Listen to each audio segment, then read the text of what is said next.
Hello. Well, due to a throwaway comment on Twitter, not all things on Twitter are thrown away, but a throwaway comment on Twitter, I said that I would read the prologue of Catherine Williams' The OrmeringTide, which is a new book by Catherine, her first book. It's beautiful, and when I read it, I thought some of the lines were almost poetry, and I felt like I should be reading them aloud since I've been doing Read Me, Speak Me since last November or so. Yeah, that was my throwaway comment.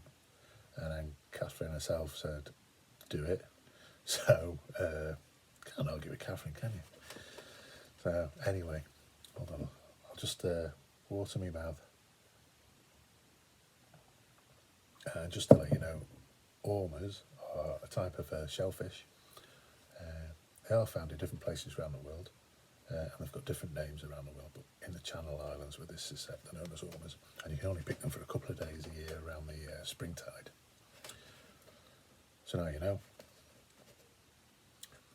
The prologue.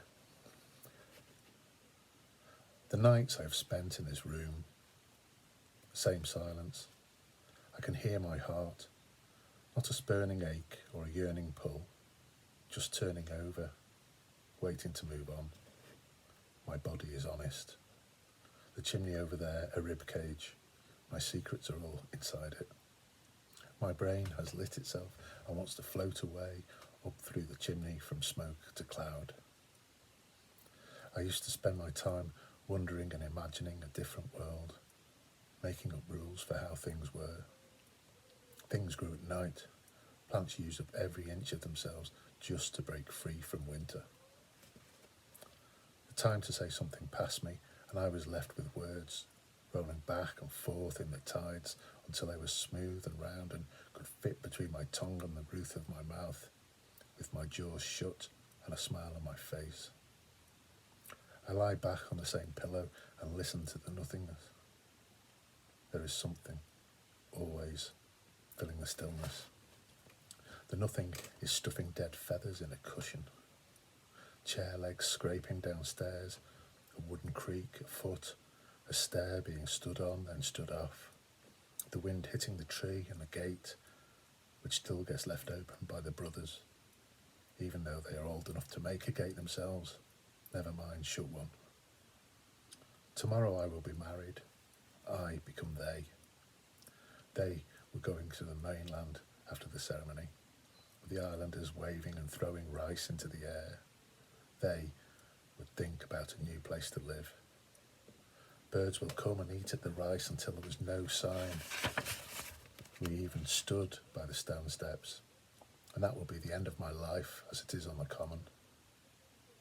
Does the world outside change you inside? If I lived up on a cliff, closer to the sea spray and the sky, would that change me? Would I grow wings? I didn't separate Mrs. Bertram from where she was. She is the edge, the cliff and its sea spray.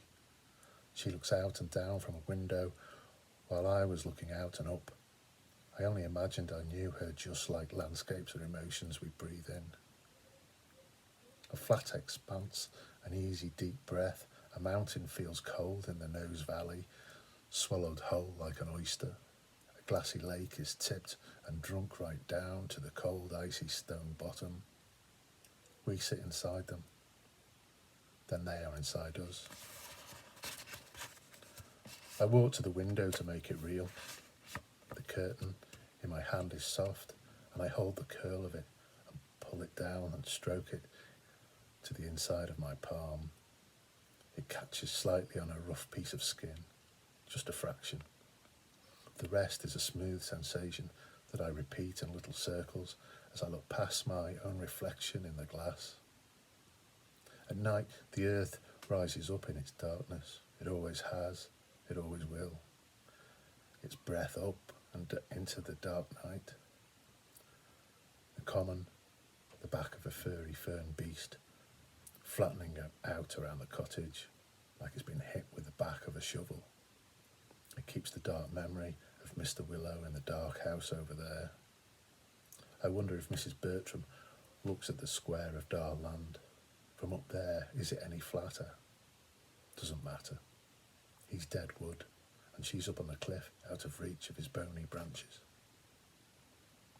The big house was just a cut-out silhouette, a black profile portrait. My man had her mother's face in profile in a gold oval frame near her bed. A shadow sitting in front of a lamp, side on, sat still while scissors cut her face into the paper. We tried to do the same for my mum when it rained outside and we were young. But the brothers had tried for only a few minutes before cutting off each other's paper noses, then running out in the mud and rain. I'd been happy with the cut that I had made of my mum. She said, "Well done, Rosal, you have tried hard." But there was no recognition of herself. I had tried to capture her, twisting my paper to the whirl of the scissors, seeing her face fresher for the task of looking and cutting her out of a page, drawing her out, the fall and fail. There is a gap between what we see and want to show, what our hands and eyes can recreate, the frustration of act over thought. Marriage is like drawing. Would the act and the thought match? One thing I knew for certain, my thoughts were too much to share, too fast, too big. Who would have time to share my daily process without losing their own? Rolling round glass marbles in the soft bag. The stories I've made in my head have become as concrete as any memory outside. I can't separate them from the other books on the shelf. We're all a library full of fact and fiction. My heart was beating. I had run down a hill in my mind. I took my hand away from the curtains and felt it thudding through my jumper. Thank you, heart, for interrupting. My mind isn't to make the choices, only my heart. Truth in a heart rings like a bell. There it goes, running down steep hills away from my thoughts, away from me. And that is a prologue. Said I'd do it. Anyway, cheers, Catherine. Take it easy.